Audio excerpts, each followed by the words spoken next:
Friends and family, welcome back. It is TGIF. So come on into Nina's Random Corner. Before we get started, a few housekeeping. If you can go ahead and like this video, go do it now. Like, right? If you can go ahead and share this video because it's good words. So even if you don't utilize it, someone else may need it. And then lastly, can you hit that notification bell? Right? All three of these things are important. Like, share, notification.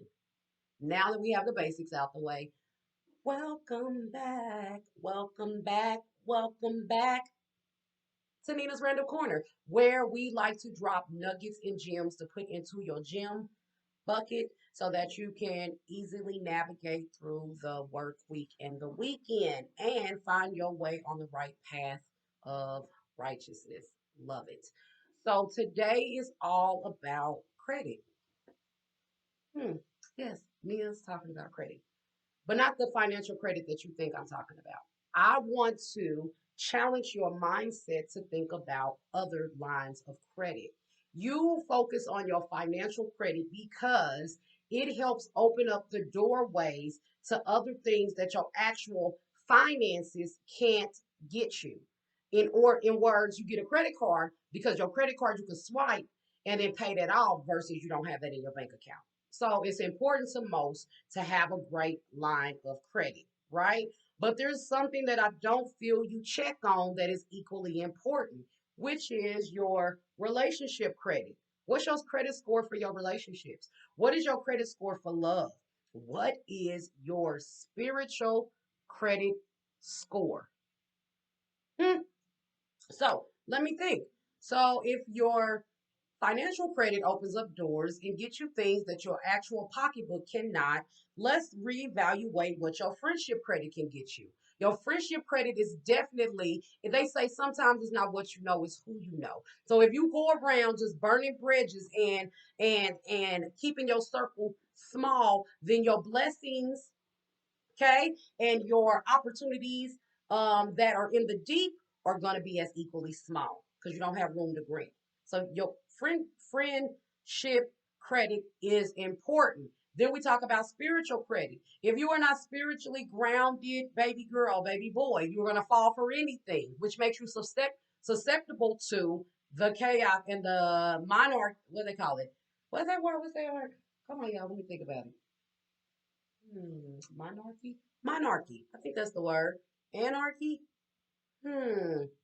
Focus, Nina. Focus. You are going to be susceptible to a lot of BS in life, period, if you don't hold on to something. So let me help you check your spiritual credit.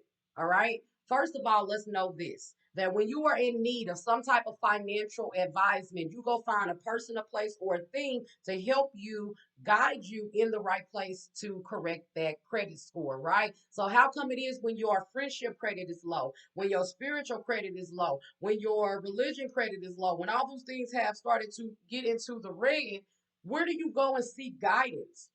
Who do you listen to? Do you feel that can't nobody tell you nothing and everybody is wrong and everybody is down there? How come the same notions that you use for your financial are not relevant in your spiritual? Meaning, how come you're not in a good ground based church, but you worry about having a good bank?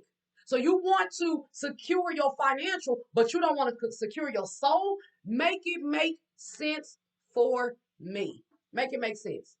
You want to keep on worrying about how you save money, but I promise you, if you start working on some of these other lines of credit, your money will be a lot easier. You don't believe me. I know. I know. But I have not sat here for months in and months out and gave you messages of encouragement. I have not sat here and gave you words of revelation, food for thought, just to say, hey, I'm just doing this aimlessly. And it don't really, I mean, it don't really do nothing. I just want to make a few videos. If I wasn't pleading to you, if I wasn't saying to you, let me help you. I see your credit score low. I see the suffering in life that you're dealing with because you are spiritually depleted. Let me help you. Okay? Trust in the people that God is sending you to help you build your credit score. I just like it when stuff be good, and it's Friday, so I'm happy because I'm done with work. So, anywho, you know I like to give you the word because the word holds the truth and it's never null and void. Um, I'm going to interpret this in the way that I receive it. And then I want you to go back and interpret it in the way that you receive it so that you are able to get the message for yourself. I'm definitely going to be talking out of the book of, y'all, excuse me, because I done try to do this 50 times to make sure I pronounce it right. But it is Thessalonians. Thessalonians. Thessalonians. I know somebody gonna get into my comments and tell me how to say this right. I will not be offended. Help your girl out because this is one of those words. But I believe that this is Thessalonians is First Thessalonians. All right, and I'm gonna spell it for you in case I'm pronouncing it wrong. But it is Thessalonians.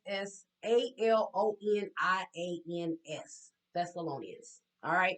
Now this is a book that is not commonly spoken about, but I found in this book, and I was like, oh my God, Lord, thank you for delivering me this message because this is exactly what I wanted to tell them. So in Thessalonians um 2, First Thessalonians 2 and 1, I'm gonna read all the way through until, hold on, yo.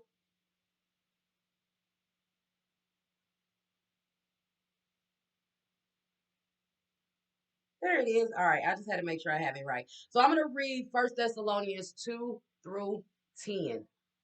Y'all, it's Friday. I'm tired. Come on now. All right. So this says, you know, brothers and sisters, that our visit to you was not without results. We have previously suffered and been treated outrageously in Philippi, as you know, but with the help of God, we dared to tell you his gospel in the face of strong opposition. Let me stop there for a minute. I hope that when I come to you and I leave you these videos and I give you these words of encouragement and I give you these little quotes and these little quick anecdotes and whatnot, that they don't fall upon deaf ears. That you don't think that I'm just sitting here because I ain't got nothing else to do but to talk to this computer, right? I hope that it does not fall in vain. And I hope that you know that there are some people on my timeline, people in my life, people that are around here in this world that are really oppositions. They are really opposing to the message that I'm giving to you, but I still stand strong and I give you this message even though I might get only one like, even though I may not get no subscribers, even though people may be in my comment area saying smart stuff, got something to say about my appearance. They want to say something about my punctuation of words and things of that nature. But I don't worry about that because God said I got a job to do. Listen to this.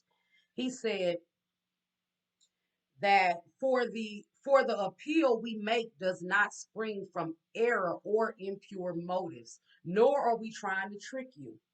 On the contrary, we speak as those approved by God to be entrusted with the gospel. Thank you, Father. Father, with the gospel. We are not trying to please people, but God, who tests our hearts every day. I'm tested. Do you hear me? You know, we never used flattery. I didn't come on here trying to make y'all be my friends. Sometimes the message I give you may not even want to be heard, but I give it to you anyways. Nor did we put on a mask to cover up greed. I have slid into so many DMs offering words of advice, and so many people always ask me how much, how much, how much. And I'd be like, I didn't ask you for anything. I'm gifting you. So I don't have to disguise all of this just to suck you in to ask you for your money.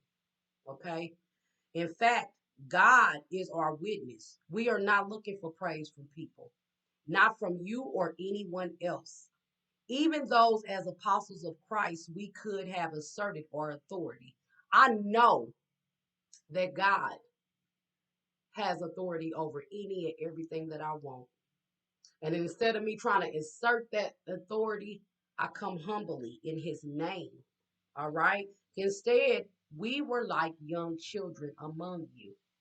Just as a nurturing mother cares for her children, so we care for you. Because we loved you so much, we were delighted to share with you not only the gospel of God, but our lives as well. Surely you remember, brothers and sisters, our toil and hardship. We worked night and day in order not to be a burden to anyone while we preach the gospel of God to you. Listen, this message just basically told you, Don't be confused and think that I come to you in false love. Don't think I come to you underminingly looking to be greedy. I come to you only trying to please God. And I'm only looking to be appealing to God. So I don't have any antics. I don't have any false motives.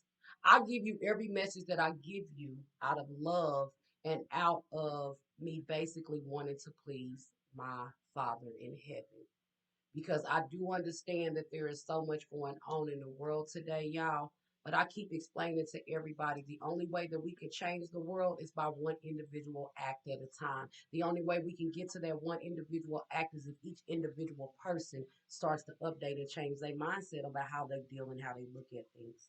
So I'm going to encourage you today to start digging into your other lineages of credit, not just your financial. And when you start digging into those other lines of credit and you hit a wall because you're not sure on how to repair that credit, seek God and allow God to give you the people, places, and things that you need to guide you in the right place. That was a mouthful. That was some good stuff. I hope you enjoyed it. I hope you took this little 10, 15 minutes today and put some fuel in your tool belt. I love y'all. Hey, and you love me, and I know it. I'm going to pray for you. You're going to pray for me, and I'm going to meet you back here next week. I don't know. That was hype. It was good, but I love y'all, and I'll see you next week. Thank you.